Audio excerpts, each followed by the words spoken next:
IPL franchise पैसा कैसे कमाती है। दोस्तों, जिस तरह क्रिकेट का जन्मदाता इंग्लैंड है, उसी तरह फ्रेंचाइजी लीग क्रिकेट का जन्मदाता भारत है और इसकी खोज ललित मोदी ने की थी। साल 2007 में जब आईपीएल का स्ट्रक्चर बनकर तैयार हुआ तो दुनिया के कई क्रिकेट देशों ने इसे जोकर क्रिकेट का दर्जा दिया था। पाकिस्तान उन देशों में सबसे ऊपर है, लेकिन आईपीएल को सफल बनाने में जितना योगदान खिलाड़ियों और दर्शकों का रहा है, उससे कहीं ज्यादा अहम योगदान टीम मालिकों का रहा है।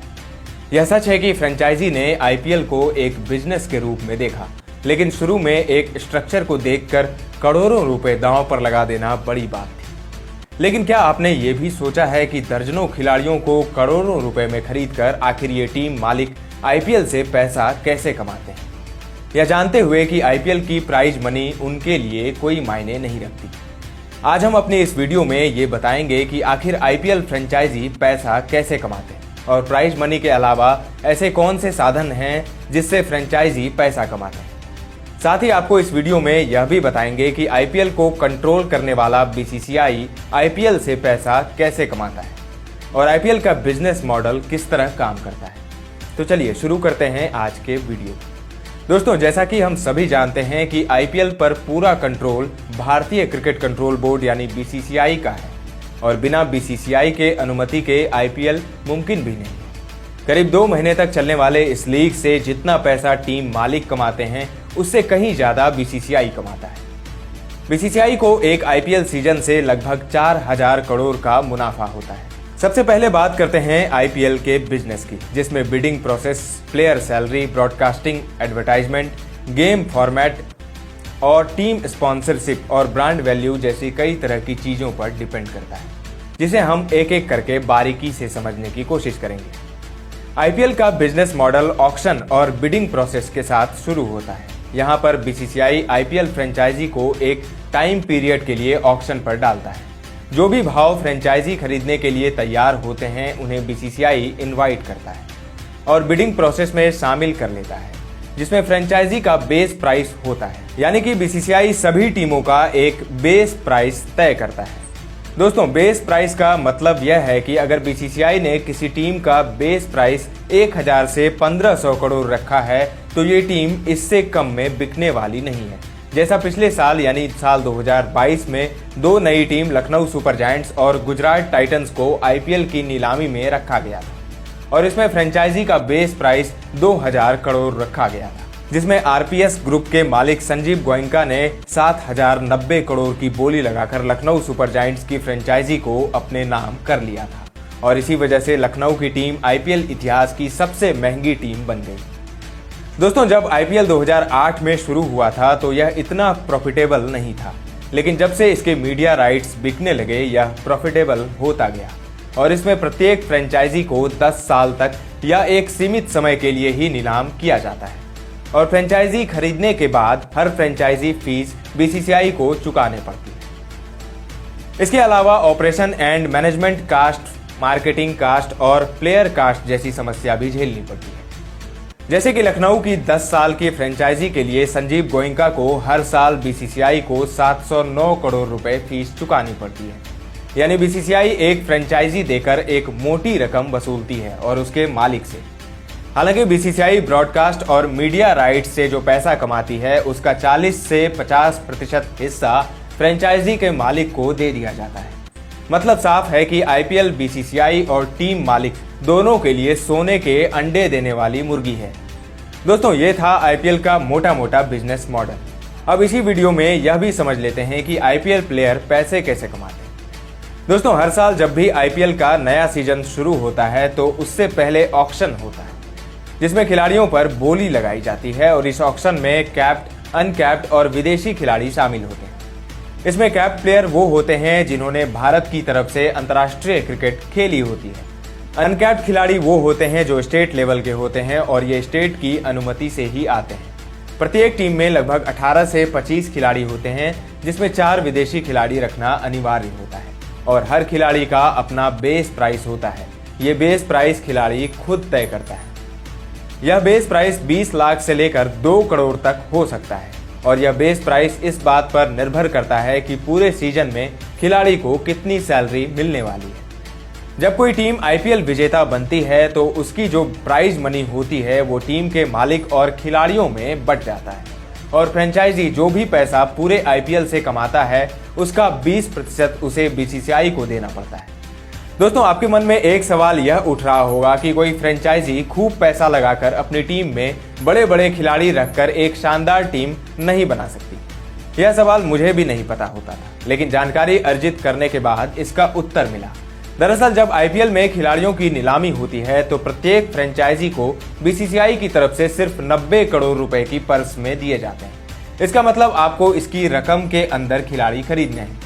एक बात और, अगर इस रकम का 60% रकम खिलाड़ियों को रिटेन करने में ही लगा देती है या फिर 40% रकम से बोली लगती है तो दोस्तों यहाँ समझने वाली बात यह है कि पर्स वैल्यू हमेशा चेंज होती रहती है, क्योंकि साल 2021 में सभी फ्रेंचाइजी को 85 करोड़ का पर्स वैल्यू दिया गया था, जिसे 2022 में 90 करोड़ कर दिया गया।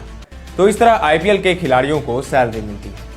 अब समझते हैं आईपीएल में रेवेन्यूज कैसे जनरेट होता है, जिसमें पहला है ब्रॉडकास्टर मीडिया राइट्स। दोस्तों, आईपीएल में रेवेन्यू का एक बहुत बड़ा हिस्सा ब्रॉडकास्टर मीडिया राइट्स से आता है।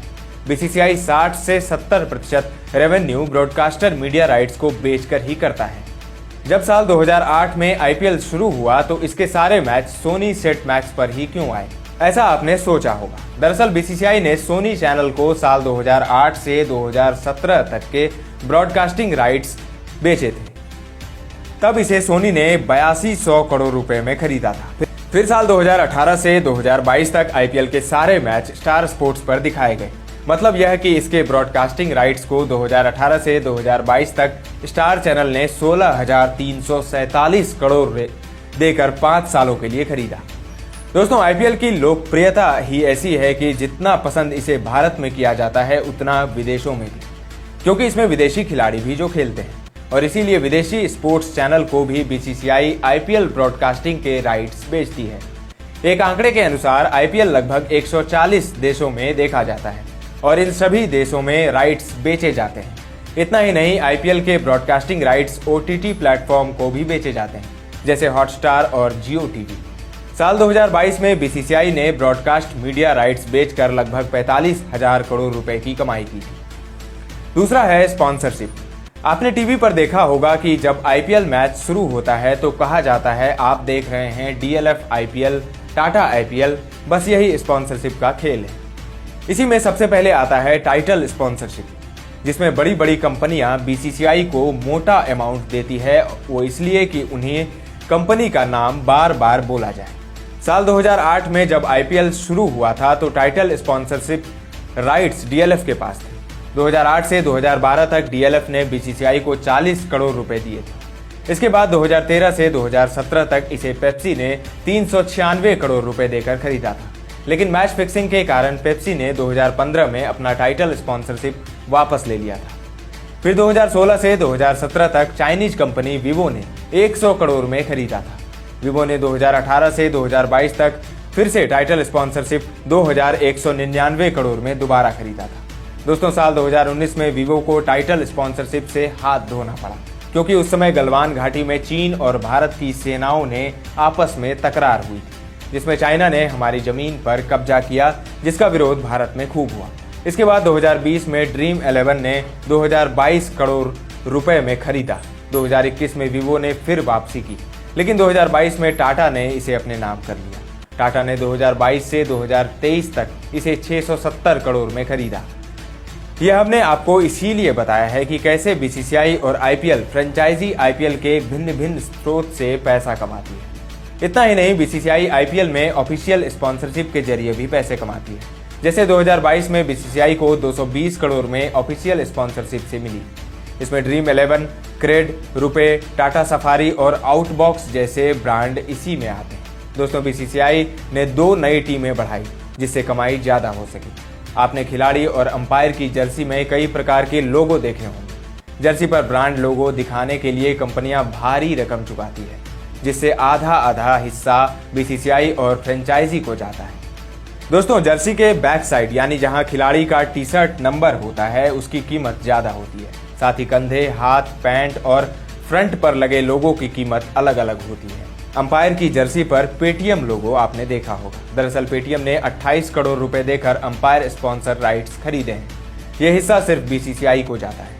मैच के बीच में साइट स्क्रीन पर टाइम आउट के दौरान जो सीएट टायर लोगो दिखता है, सीएट ने साल 2022 में बीसीसीआई को 30 करोड़ रुपए दिए हैं। इसके साथ बाउंड्री पर चलने वाले विज्ञापन से भी बीसीसीआई को एक अच्छी कमाई होती है, जिसका कुछ हिस्सा फ्रेंचाइजी भी लेता है। अंत में आता है ब्रांड वैल्यू। एक आईपीएल टीम कितना पैसा कमाती है वो टीम की ब्रांड वैल्यू पर निर्भर करता है। जैसे मुंबई इंडियंस की ब्रांड वैल्यू 2500 करोड़ के करीब है, तो चेन्नई सुपर किंग्स की ब्रांड वैल्यू 2700 करोड़ रुपए है। बाकी टीमों की ब्रांड वैल्यू 500 करोड़ से कम है। टीम फ्रेंचाइजी को कमाई का जरिया और कई जगह से मिलता है। कई बार फ्रेंचाइजी अपनी टीम से विज्ञापन शूट कराते हैं, जो कि उनके लिए ज्यादा प्रॉफिटेबल होता है। आईपीएल में टिकट भी पैसा बनाने का एक जरिया होता है। इसमें बीसीसीआई को पैसा नहीं मिलता, सिर्फ स्टेडियम एसोसिएशन और फ्रेंचाइजी आईपीएल टिकट के जरिए पैसा कमाती है। यदि किसी टीम का मैच होम ग्राउंड में होता है तो टिकट का रेवेन्यू ज्यादा होता है। 80% टिकट का पैसा फ्रेंचाइजी और 20% एसोसिएशन रखती है। फ्रेंचाइजी मर्चेंडाइज के जरिए भी पैसा कमाती है। इसका मतलब अपनी टीम की जर्सी, टोपी आदि बेचकर फ्रेंचाइजी मोटा पैसा कमाती है।